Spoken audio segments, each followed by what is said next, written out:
विष्णुप्रसाद दास, घर गदासाही, पोस्ट आठगढ़, जिला कटक।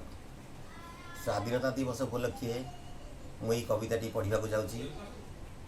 कवितार शीर्षक नुआ सकाळ।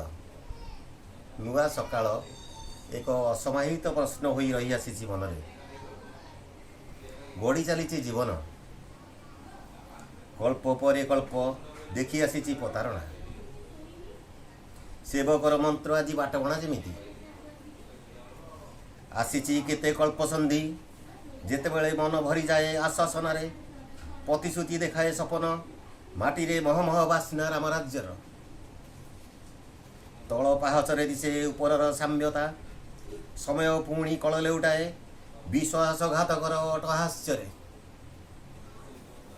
आशार बिंदु बिंदु लहू झरी पड़े लुह हुई। एक कल्पर समाप्ति पर पुणी मुंड टेके कल्पसंधि। नुआ कल्पर सपन रे विभोर हेबा पई छलनार कुहकरे। सते जेमिति जीवन रे मिलिछि विकल्पर संधान केवल। जहा जीवनर निष्ठुर सत्य भली लागे, पुणी समय शिखाए प्रतीक्षा।